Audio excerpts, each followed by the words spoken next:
के महबूब जे हथन मां विञाइजी वियल छलड़ जहिड़ो हिकु अदबी ख़त मोराणे जे माग में रहंदड़ महबूब दोस्त अब्दुल गनी नोड़ियो ऐं जानब नोड़ी असांखे उमाणियो आहे।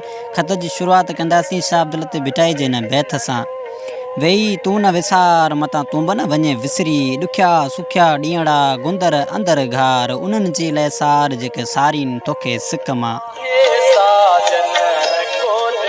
जॾहिं कंहिंसां पहिरीं प्यार जी शुरूआत थींदी आहे तॾहिं ईअं लॻंदो आहे त हू मुंहिंजी कुल काइनात आहे, पर जेकॾहिं उहो शख़्स हिकु पल बि न अखियुनि खां परे थी वेंदो आहे त ज़िंदगी वीरान लॻंदी आहे।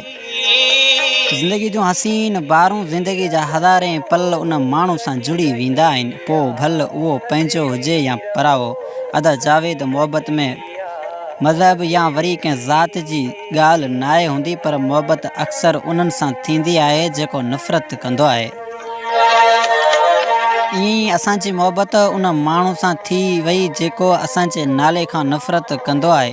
जॾहिं नफ़रत कंदड़ माण्हू मोहबत कई तॾहिं हिन राज ऐं ॻोठ वारनि असां सां नफ़रत करणु शुरू कई।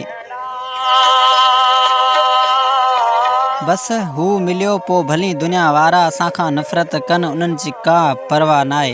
हर रोज़ जो मिलणु ऐं गॾु हलणु शायदि ज़माने जे रवाज़नि जे आॾो सही न हो, पोइ प्यार जा वेरी असांजी जोड़ी टोड़े ॾिनी ऐं मिलण ते बि पैरा लॻाए छॾिया।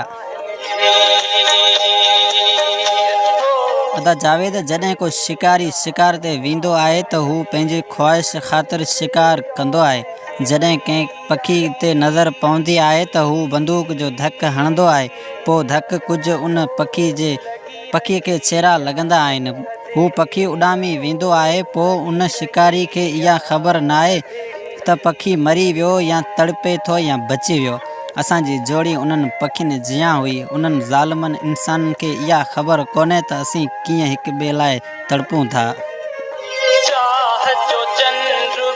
किथे कंहिं लाइ रातिनि जो भला को कीअं तड़पे थो, तो लाइ तुंहिंजो नोड़ियो सिवा तो जानब बिना पाणीअ जीअं मच्छी वांगे हिते हू रोज़ फतके थो। बसि मुंहिंजा महबूब तो ते का मयार नाहे, ॾुख इन ॻाल्हि जो आहे त पंहिंजा बि पंहिंजी ख़ुशी जा क़ातिल निकिता। अॼु दिलि इजाज़त ॾिनी तॾहिं तोॾे ख़त न बल्कि तहफ़ो फेसबुक जी धूड़ में उॾारे तोॾे मोकिलियां थो। अगरि जे अङण ते अचे त प्यार सां खोले पढ़ी ऐं पोइ संभाले रखजांइ। इहो न सोचजांइ त तुंहिंजी दीवाने तोखे विसारे छॾियो आहे। आउं जॾहिं बि खिलियो आहियां त फ़क़ति तुंहिंजी मोहबत ऐं प्यार में खिलियो आहियां, ऐं तोखां जुदा थी पोइ सिर्फ़ु ॾुख सूर ऐं दाऊं आऊं मुंहिंजी ज़िंदगी जो हिसो बणिजी विया आहिनि। बसि मुंहिंजी जान तूं जिते बि हुजीं सदाईं आबाद हुजीं। आऊं उहो ई साॻियो तुंहिंजे अलबिले आवाज़ जो आशिक़ जानब नोड़ियो ऐं साण अब्दुल गनी नोड़ियो।